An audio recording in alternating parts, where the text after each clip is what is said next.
These weren't mere bouncers. They were professional killers. Usually, Mia wouldn't dare breathe the same air as men like these, but the shadow of Stephen's hand reaching for her ponytail gave her a burst of suicidal adrenaline. She didn't slow down. She lowered her shoulder and dove between the two largest guards just as they reached out to intercept a delivery. She was a blur of soaked fabric and desperation. She hit the revolving doors with the weight of her entire life, spinning into the warmth of the foyer before the security could even draw their breaths. The interior of the restaurant was a different world, silent, scented with expensive agar wood and terrifyingly opulent. Mia's chest heaved, her soaked dress clinging to her curves, dripping puddles onto the hand-woven Persian rugs. The guards were inside now, moving with lethal precision to flank her. "Ma'am, you need to leave." "Now," one hissed, his hand moving toward the holster concealed beneath his jacket. "Please," Mia gasped, her eyes darting toward the glass doors where she could see Stephen's silhouette packing like a caged animal. "He's going to kill me." The guards didn't care. They moved in to grab her arms, but a sharp, singular click of a tongue stopped them dead in their tracks. At the far end of the room, seated at a long mahogany table draped in white linen, sat a man alone.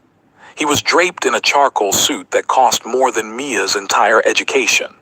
His hair was jet black, his features sharp enough to cut glass, and his eyes, cold, calculating, and predatory, were fixed directly on her. This was Chan Wu, the man the tabloids called the Ice King and the streets called the Reaper. "Let her go," Chan Wu commanded. His voice wasn't loud, but it carried the weight of a death sentence. The guards retreated instantly, bowing their heads in a display of submission that made Mia's blood run cold. She stood shivering in the center of the room, the heat of the restaurant doing nothing to thaw the terror in her bones. Chan Wu stood up. He was tall, his presence filling the cavernous room until the air felt thin. He walked toward her, each step measured and deliberate. As he stopped inches away, Mia could smell him, sandalwood, rain, and a faint, metallic scent that whispered of violence. He reached out, his long fingers tilting her chin upward. His touch was searingly hot against her cold skin. He ignored her ragged breathing, his gaze traveling over her face, the deep mahogany of her skin, and the terror in her wide, dark eyes. "You broke through a six-man perimeter," he murmured, more to himself than to her. "No one has ever entered my presence uninvited and lived to talk about it." "I had no choice," Mia whispered, her voice trembling. "Choice is a luxury you just traded for your life," Chan Wu said. He turned his head slightly toward the door. "Is that him, the dog barking at my gates?" He gestured toward Stephen, who was currently being tackled to the pavement by three of Chan Wu's men outside. "He's my ex," Mia said, the word feeling like ash in her mouth. "He won't stop until I'm dead."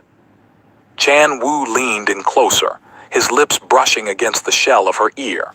The intimacy of the gesture sent a different kind of shiver down her spine, one that wasn't born of fear alone. "He will never touch you again," Chan Wu promised. "But understand this, Mia. Nothing in this city is free. If I keep you, you are no longer a person. You are an asset, my asset." He turned to his lead guard. "Take the trash outside to the docks. Make sure he understands that looking at what belongs to me is a capital offense." "Wait," Mia cried out, but the guard was already moving. Chan Wu's hand slid from her chin to the back of her neck, his grip tightening just enough to demand her full attention. "Don't waste your breath on a dead man. You should be more concerned with me." The rumors she'd heard at the salon, that he didn't like women, that he was cold and indifferent to the flesh, seemed like a lie in that moment. The way his thumb traced the line of her pulse was anything but indifferent. It was the touch of a man who had just found a new toy and intended to break it in. Chan Wu didn't ask her if she wanted to leave. He simply draped his heavy overcoat over her wet shoulders, the scent of him enveloping her like a shroud. "The penthouse," he directed his driver as they exited through a private rear entrance. The black SUV sped through the rain-drenched streets of Chicago, the city lights blurring into streaks of gold and neon. Mia sat huddled in the corner of the leather seat, feeling the weight of the man sitting next to her.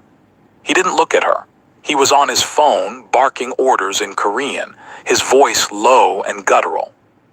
When they reached the towering glass spire of his residence, the elevator whisked them straight to the top floor. The doors opened to a space of marble and shadows. "Strip," Chan-woo said simply, tossing his keys onto a side table. Mia froze, her heart hammering against her ribs. "What?" He turned, his eyes dark with a sudden, predatory hunger that made the air in the room feel heavy. "You're wet, you're shivering, and you're wearing the scent of another man's fear. I want it off you. Now." He walked toward her, his hand reaching for the buttons of his own shirt. "The rumors say I don't want women, Mia. Tonight, I'm going to show you exactly what I want to do to you." The penthouse was a cathedral of glass, overlooking the churning, dark waters of Lake Michigan. Mia stood paralyzed in the center of the vast living area. The cold marble floor seeped through her damp stockings, but it was Chan-woo's gaze that made her skin prickle. He watched her with the clinical intensity of a collector examining a rare silk. I don't have any clothes," Mia whispered, her voice cracking as she clutched his oversized coat around her. The Chicago skyline sparkled behind her, a city of millions, yet she had never felt more isolated. Chan-woo didn't blink. He pressed a button on a sleek wall panel, and a section of the darkened hallway illuminated, revealing a walk-in wardrobe larger than Mia's entire apartment. "Everything in this home is now yours," he said, his voice dropping an octave. "Except your will. That belongs to me." He stepped into her personal space, his presence an overwhelming force of expensive tobacco and raw power. He reached out, his fingers brushing a wet curl away from her forehead. "Tomorrow, my people will erase your trail. Tonya will be told you are safe. Stephen will be a memory." Mia looked up at him, her dark eyes searching his for a flicker of mercy, but she found only a boundless, possessive hunger. The master bathroom was a sanctuary of black quartz and gold fixtures. A sunken tub was already steaming, scented with oils that smelled of jasmine and cedar. Chan-woo stood by the door, his arms crossed over his broad chest, his shirt unbuttoned halfway to reveal the hard, tattooed planes of his torso. "I can bathe myself," Mia said, her heart hammering. "You misunderstand," Chan-woo replied, walking toward her. "I didn't bring you here to be a guest. I brought you here to be consumed." He reached for the zipper of her soaked dress. The sound of it sliding down was deafening in the silent room. As the fabric pooled at her feet, leaving her in nothing but her lace undergarments, Mia felt a heat rise to her cheeks that had nothing to do with the steam. His eyes darkened as they swept over the rich, mahogany curves of her body. For a man rumored to be uninterested in women, the look in his eyes was terrifyingly carnal. He picked her up effortlessly, his large hands spanning her waist, and lowered her into the water. He followed her in, suit and all, his weight displacing the water as he pinned her against the edge. The water was hot, but Chan-woo's touch was scorching. He pulled her back against his chest, his wet clothes clinging to his muscular frame. His hands wandered with a bold, practiced authority, mapping out the territory of her hips and thighs. "They say you don't like women," Mia gasped, her head falling back against his shoulder. Her breath hitched as his mouth found the sensitive cord of her neck, his teeth grazing her skin just short of drawing blood. "They say many things," he murmured against her skin. "They say I am a monster. They say I have no heart." He turned her around in the water so she was forced to straddle him, her knees resting on the bottom of the tub. The physical reality of him was impossible to ignore. He was hard, demanding, and very much interested. He gripped her chin, forcing her to look into his obsidian eyes. "The rumors keep the weak away, but you ran through fire to get to me. Now you'll burn in it." He captured her lips in a kiss that wasn't a request. It was an invasion. It tasted of salt and dominance, claiming her breath as his own. Chan-woo carried her from the bath, dripping and shivering, not from cold but from the sheer intensity of his focus. He laid her on the oversized bed, the black silk sheets a stark contrast against the deep, beautiful brown of her skin. He didn't use a towel. He used his tongue, tracing the droplets of water from her collarbone to the swell of her breasts. Mia's fingers tangled in his damp, dark hair, her body betraying her as it arched toward him. This was a dark, dangerous kind of desire, the kind that made her forget the bruises Steven had left on her soul. "You are mine, Mia," he growled, his voice a low vibration against her skin. "Every inch, every breath. If I find another man sent on you again, I will burn this city to the ground to find him." He moved between her legs, his weight a heavy, welcome pressure. He paused, looking down at her, his expression a mask of possessive rage and lust. "Tell me who you belong to." "You," she whispered, the word a surrender. "I belong to you, Chan-woo." The first time he took her, it was an explosion of sensory overload. There was no gentleness, only a raw, desperate need to mark her as his. Chan-woo moved with a rhythmic, powerful grace that left Mia breathless, her cries echoing off the floor-to-ceiling windows that looked out over the Chicago skyline. In the height of her climax, she looked out at the city where she had been a victim just hours ago. Now, she was held in the arms of its king. The power dynamic was terrifying, yet she felt a dark thrill in his obsession. Afterward, as the sun began to bleed a pale gray over the horizon, Chan-woo didn't pull away. He held her tight, his heart beating a steady, heavy drum against her back. "Sleep," he commanded, his hand resting possessively over her hip. "Tomorrow, the world thinks you are gone. Tomorrow, you begin your life as my shadow." Mia closed her eyes, falling into a heavy sleep, realizing that while she had escaped Steven's cage, she had walked into a much larger, much more dangerous one. And the worst part was, she didn't want to leave. Mia woke to the sound of the Chicago wind whistling against the reinforced glass. For a moment, she forgot where she was, reaching out for the threadbare blanket of her old life. Instead, her hand brushed against 1,000 thread-count Egyptian cotton. Chan-woo was gone, but his presence remained like a physical weight. On the bedside table sat a velvet box and a new phone. Inside the box was a diamond-encrusted choker, the centerpiece a deep red ruby that looked like a drop of blood. There was a note in sharp, elegant calligraphy. "Wear it. Let the city know who protects you." She put it on. The cold metal against her neck felt like a collar. When she looked in the mirror, she barely recognized the woman staring back. The exhaustion was gone, replaced by a flushed, bitten look. She was no longer a girl on the run. She was the centerpiece of a warlord's collection. She tried to call Tonya, but the phone only had one contact: Master. By noon, a team of silent women arrived. They didn't speak English. They simply moved with practiced efficiency, measuring Mia's body, styling her hair, and filling the massive closets with silks, furs, and leathers, all in shades of black, red, and cream. "Where is he?" Mia asked the lead woman. The woman only pointed toward the private elevator. Mia felt a surge of restless energy. She was safe, yes, but she was a prisoner in a palace. She wandered to the kitchen, where a chef was preparing a meal of Wagyu beef and truffles. Every luxury was at her fingertips, yet she craved the one thing that terrified her: Chan-woo's touch. The dark romance of her situation was beginning to settle into her bones. She wasn't just his asset, she was becoming addicted to the safety his violence provided. When the elevator finally chimed in the late afternoon, her heart didn't skip with fear, it skipped with anticipation. Chan-woo entered the room, his tie loosened, looking like a man who had just spent the day deciding who lived and died. He walked straight to Mia, his eyes locked on the ruby at her throat. "You look like a queen," he murmured, his voice like gravel. "I feel like a ghost," Mia challenged, her African-American heritage giving her a spark of defiance he hadn't expected. "You've erased me. No one knows where I am." Chan Wu laughed, a dark, rare sound. He pulled her flush against him, his hand sliding down to cup her rear. "The entire underworld knows where you are, Mia. They know the Ice King has finally found a fire he can't put out.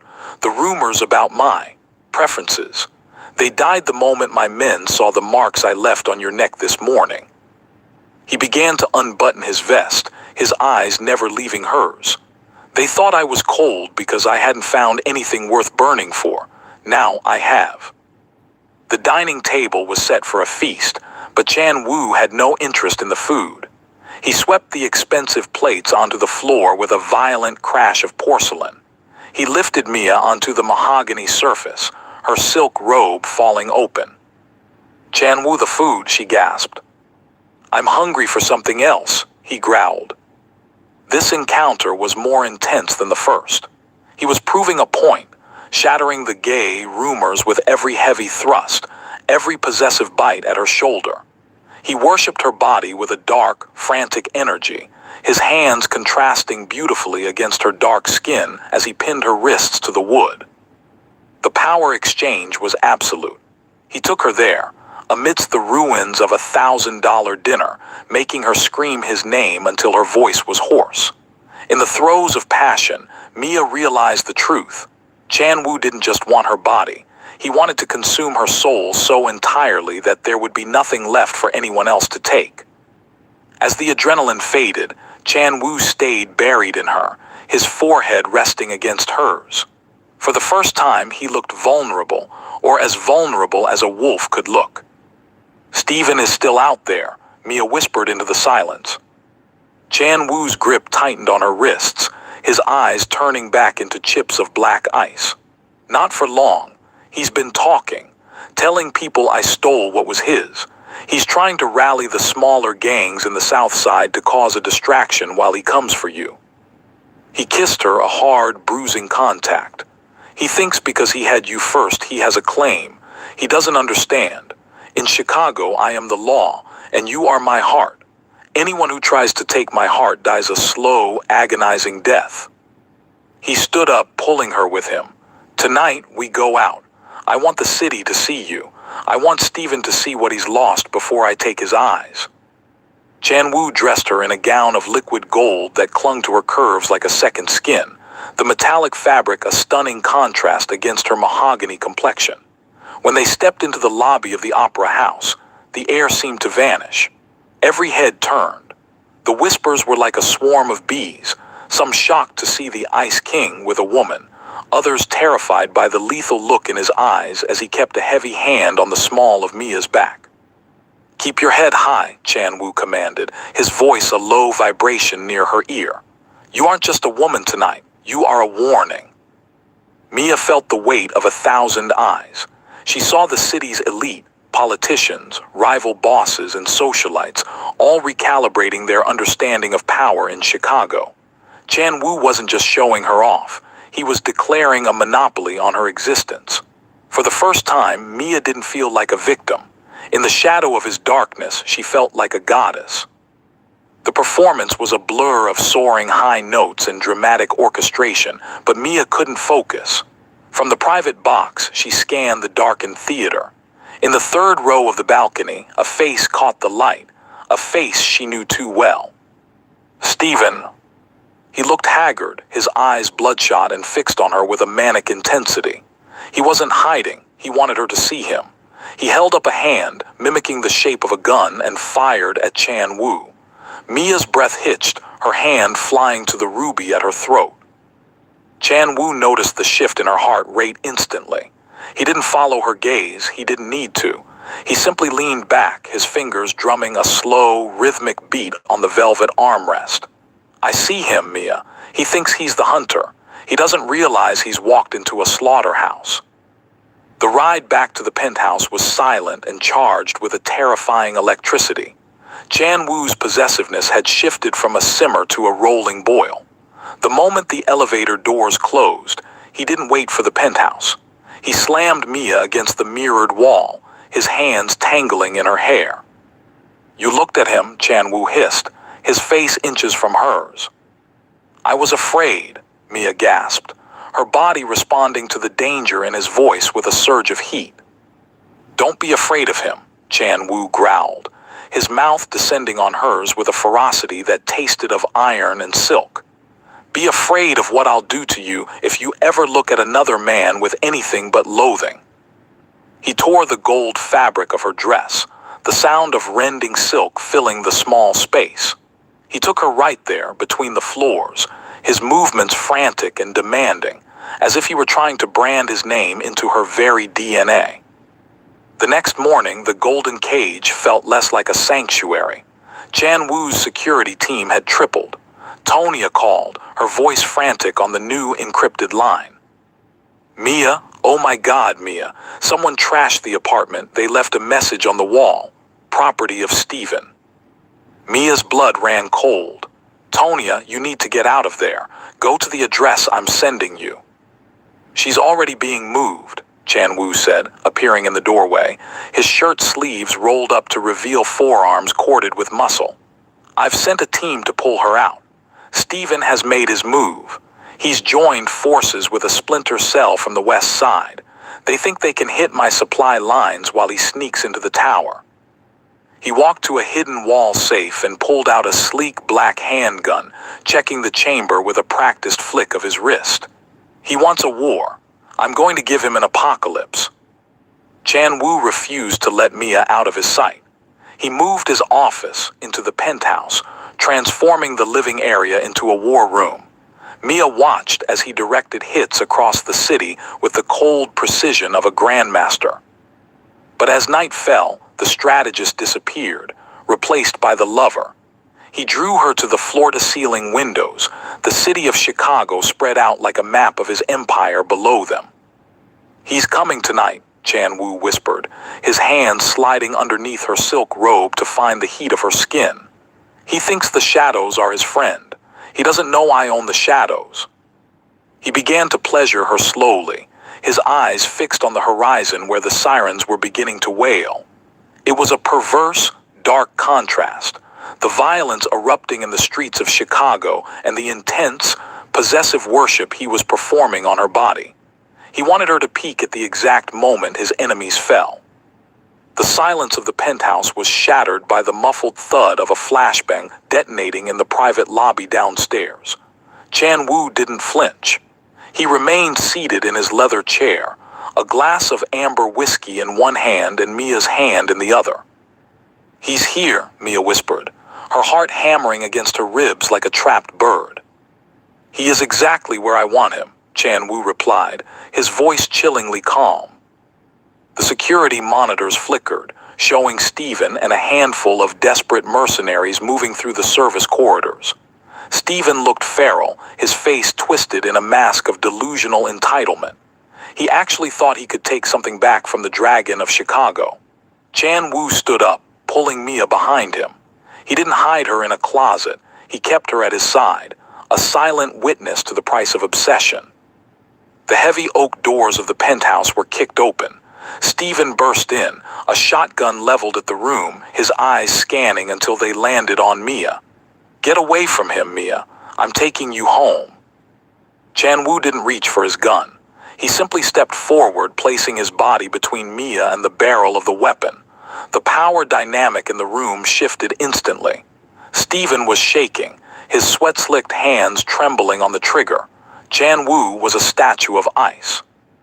You entered my home, Chan Wu said, his voice a low, lethal purr. You threatened my woman. In my world, Steven, there are no second chances. Before Steven could react, the shadows in the corner of the room moved. Chan Wu's elite silent guards, who had been there all along, emerged. Within seconds, Steven was disarmed and forced to his knees, the cold steel of a dozen barrels pressed against his skull.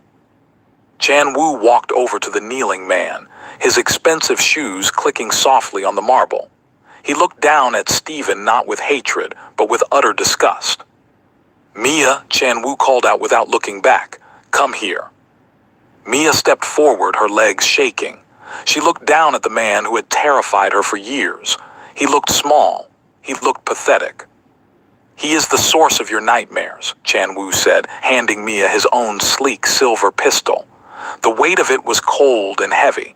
End the dream, Mia, or I will do it for you. But know that once he is gone, there is no one left in this world but us. The air was thick with the scent of ozone and fear. Mia looked at Stephen, then at Chan Wu. She realized that by pulling the trigger, she wasn't just killing her past. She was sealing her soul to the man standing beside her. She didn't flinch. She aimed. The sound of the shot echoed through the penthouse, swallowed eventually by the thick Chicago fog outside. Stephen slumped over, a part of Mia's life finally silenced forever. Chan Wu took the gun from her limp hand and pulled her into his chest, his grip so tight she could barely breathe. Now, he whispered into her hair, you are truly mine. No more shadows, no more ghosts. He led her away from the mess, back toward the bedroom where the black silk sheets waited. The adrenaline of the kill had transformed into a dark, ravenous lust. He stripped her with a newfound reverence, his hands shaking slightly, the only sign of emotion he had shown all night. That night, their union wasn't just about possession, it was a blood seal. He claimed her with a ferocity that bordered on worship, proving that the rumors were wrong. He was capable of feeling, but only for the woman who had dared to invade his fortress. A month later, the city of Chicago had a new legend. The Ice King was no longer a solitary figure. He was seen everywhere with a stunning African-American woman by his side, draped in diamonds and the finest silks the world could offer. Mia stood on the balcony of the penthouse, looking out at the skyline. Tonia was safe, living in a protected villa in Italy, funded by Chan Wu's endless resources. Mia's old life was a blur, a distant memory of a woman who was afraid. Chan Wu stepped out behind her, wrapping his arms around her waist and resting his chin on her shoulder. The ruby at her throat glowed in the twilight. "What are you thinking about?" he asked, his voice softer than she had ever heard it. "I'm thinking about the night I ran into that restaurant," she murmured, leaning back into his strength. "I thought I was running for my life."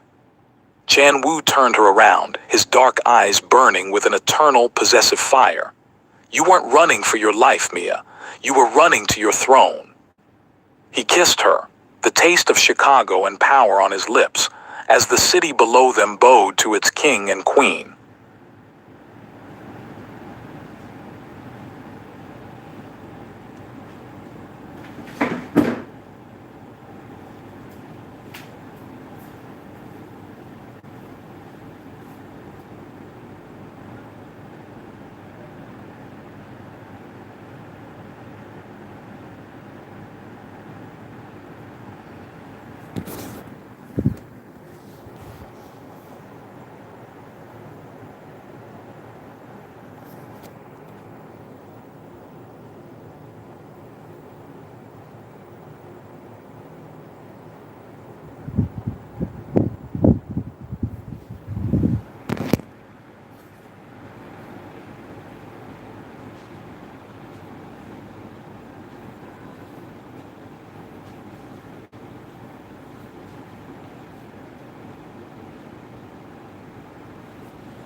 of that because if you are using your channel to watch video about Mafia Queen, definitely. See, you just come online, you just come on your channel now. The own where you go see.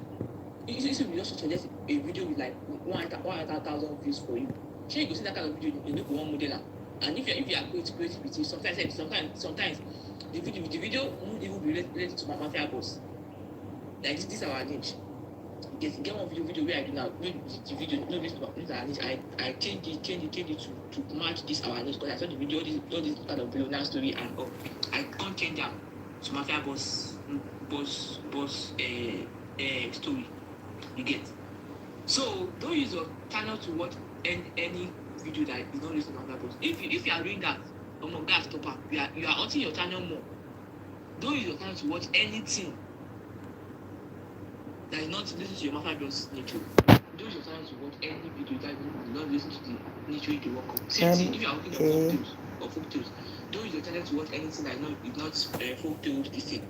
If you are working on revenge, don't use your channel that is not you get. So that was what I'll say. That was what I'll say. And I think I should repeat what I've said before. But